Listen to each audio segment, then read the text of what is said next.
Hello, ladies and gentlemen. Welcome to Audacity, the podcast that deep dives into your favorite movies and TV shows, looking and listening to our favorite parts and checking out how they brought it about. My name is Alakai, and I'm here with Andrew. Andrew, how are you doing today? Doing very well, Alakai. It's been a lovely day. It's pretty good. Well, I'm glad to hear that, Andrew. And have you ever gotten to experience the supernatural, alien, or otherwise? No, well, not really. Maybe like when I was really tired, I thought I saw something. Actually, when I was really little, there was a hot air balloon show that happened nearby my house that I didn't know was happening, or at least I assume it was a hot air balloon thing. That's what my brother told me later. But I saw this giant red floating glowing thing in the sky, and it did not look like an airplane or anything, and I was like, what? Well, I love that. Well, today we're going to be diving into a movie that delves into aliens and the supernatural called Nope. Nope was a movie directed by Jordan Peele and was actually the audio was done by one Mr. Johnny Burns.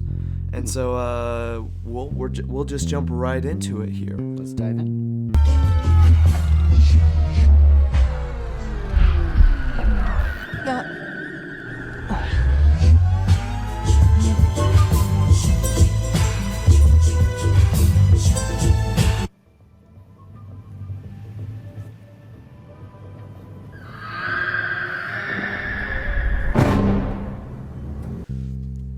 Alright, so the first scene that I kind of wanted to go over, or we both kind of wanted to go over, was the first nighttime scene of the movie where the alien is more or less introduced. Yeah, it's really interesting. It has a lot of like silent moments, but then like that adds a lot of detailed sounds that just appear, and it brings it in really cool because you have her playing really loud music in the house, and then the music just... Yeah. And I know one of the things that I really drew me to it was you have this sound of wind that's going on, and then it's just dead silent. And I was curious why they went with that choice. And as I was doing some research, I looked up. So Johnny Byrne as well as Jordan Peele were both heavily involved with this idea of not just visual storytelling, but audio storytelling. And one of the things they didn't ever go into actual detail in the movie, but apparently in an interview, Johnny Burns was talking about how almost all of the wind sounds in the movie, when you hear it go from wind to silent, is Jean Jacket, the main alien of the movie. Mm-hmm. That is all fake wind noise made by the alien. And so the entire time, it's the alien trying to replicate this sound of wind. Yeah, which makes sense because it replicates like a cloud to hide. And so it replicates a cloud and the sound of wind. That actually makes a lot of sense. Yeah. And they went into this idea of Jean Jacket trying to replicate humanity in a way, but inevitably falling short. And that's why you'll hear it, and then in one instance, it's gone. Right, okay. That's really cool. It also draws everyone's attention in, makes them a little bit paranoid or so. But like, because you're out in the middle of a field and there's wind noises and then just nothing. Yeah, no.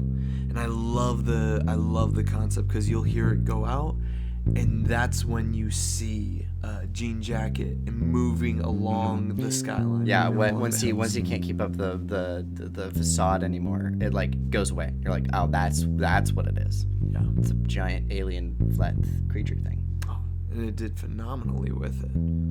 It's very good. Here you go, Gordy. Happy birthday. Oh, beautiful, Haley.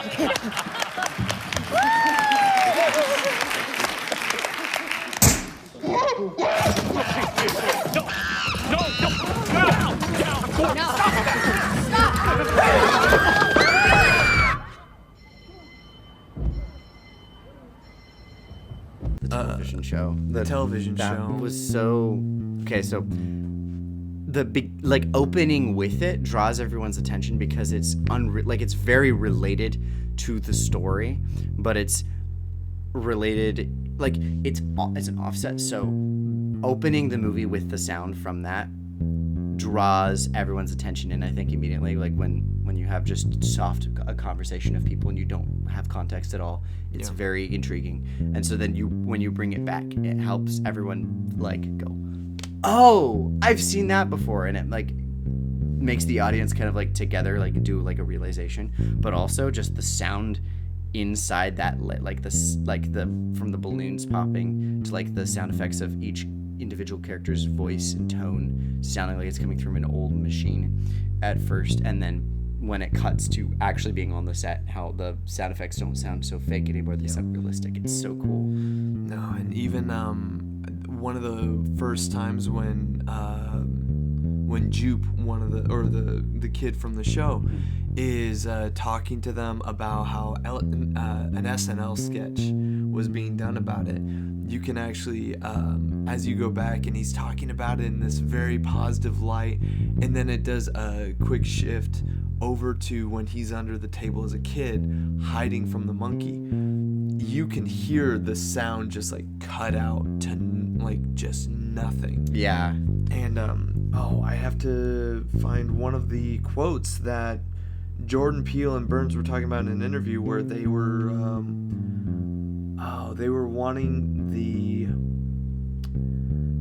exploring, here it is, exploring the use of silence, haunting winds, slowed down peacock vocals, and the startling chimpanzee folly to add a spectacle. And it's that idea of you're finding space in the void and trying to work with that. And I think that the entire part or plot of Gordy off on the side of it, because it was a B plot. It was, yeah. But it was done so well that it felt so heavy. Yeah. And that, I think this movie does a really good job of finding the space in the void. It does a really good job just making you attracted to it, not because it's telling you things. Like, its exposition is very good, but the audio itself is even better so, because the audio isn't, like, trying to just tell you this is what the sounds are. It's, like, very purposeful in its placing. Absolutely.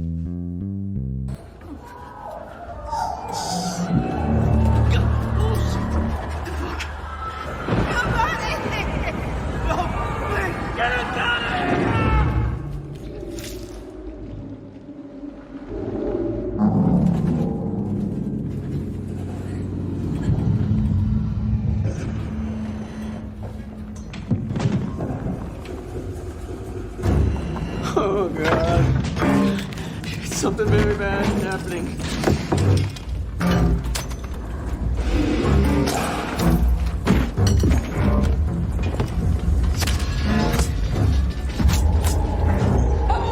Okay, let's talk about the rain scene. Andrew? The rain scene.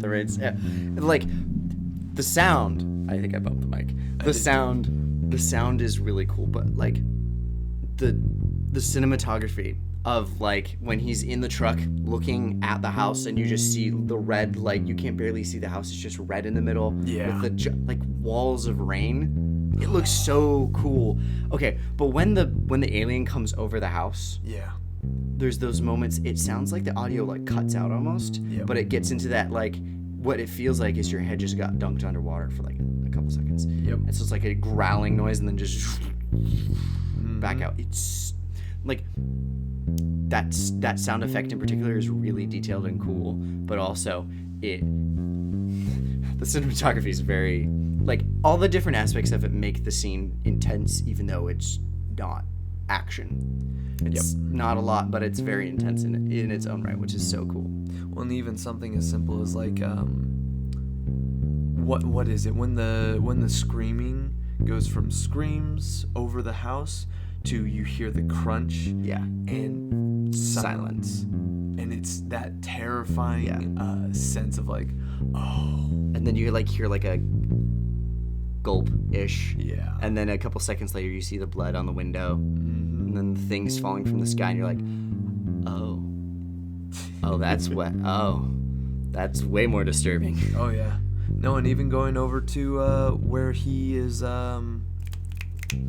when he's in his car. Yeah. After it goes over his car and the deafening silence that goes from that. It's so it's directionally placed. Yeah. You know where the spaceship is based on where the sound of all of the heavy rain is. Yeah. And Which is just interesting. Yeah. And it made it. It's very cool that that Jean Jacket has the ability to like stop the rain in areas. I thought that was interesting because then he can like let it go and like there's a flood of water that just like hits things, and that was interesting to see.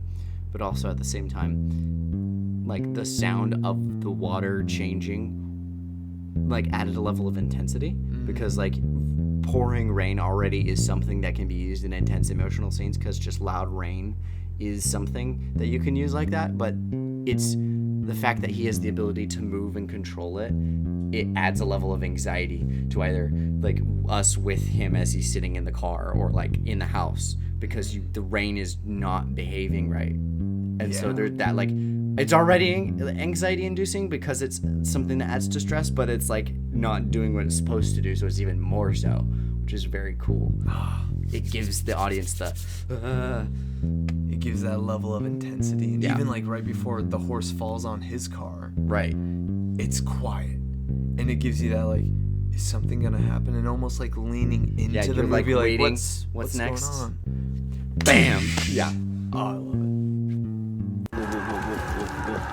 Are you okay? Are you good? Oh no.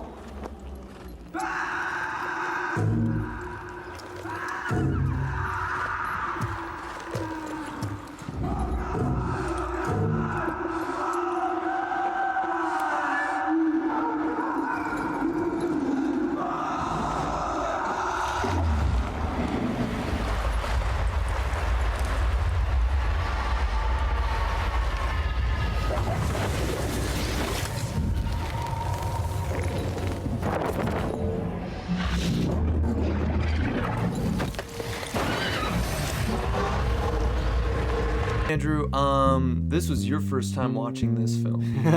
Yeah. Final thoughts on the entire thing. I loved it.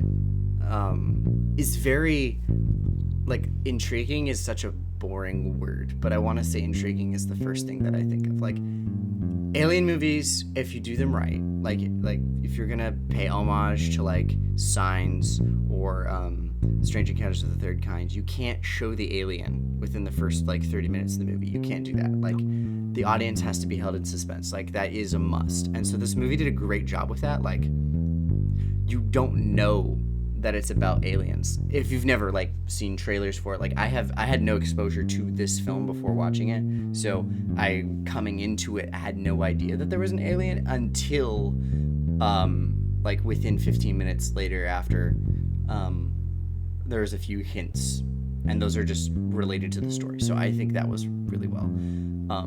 But the level of like connection between cinematography and sound design to tell a story was to a level that was impressive, more so than like classics.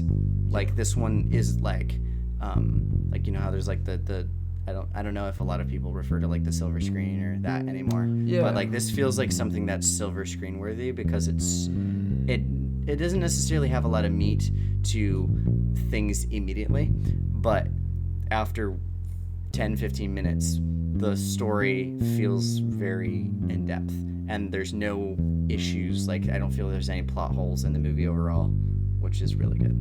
Yeah. No, I'll definitely say this is one of my favorite thrillers, I'll say. Just because it is it doesn't rely on blood and gore and demonics or anything else that usually most thriller movies will try and rely on, and it still keeps the idea of family closeness, and it does tackle these hard topics like trauma in a way that most movies and shows don't. And so I enjoyed it.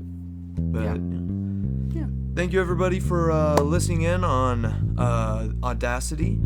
I hope you enjoyed this, and if you did, go ahead and let us know down below. And we will see you next time. Bye.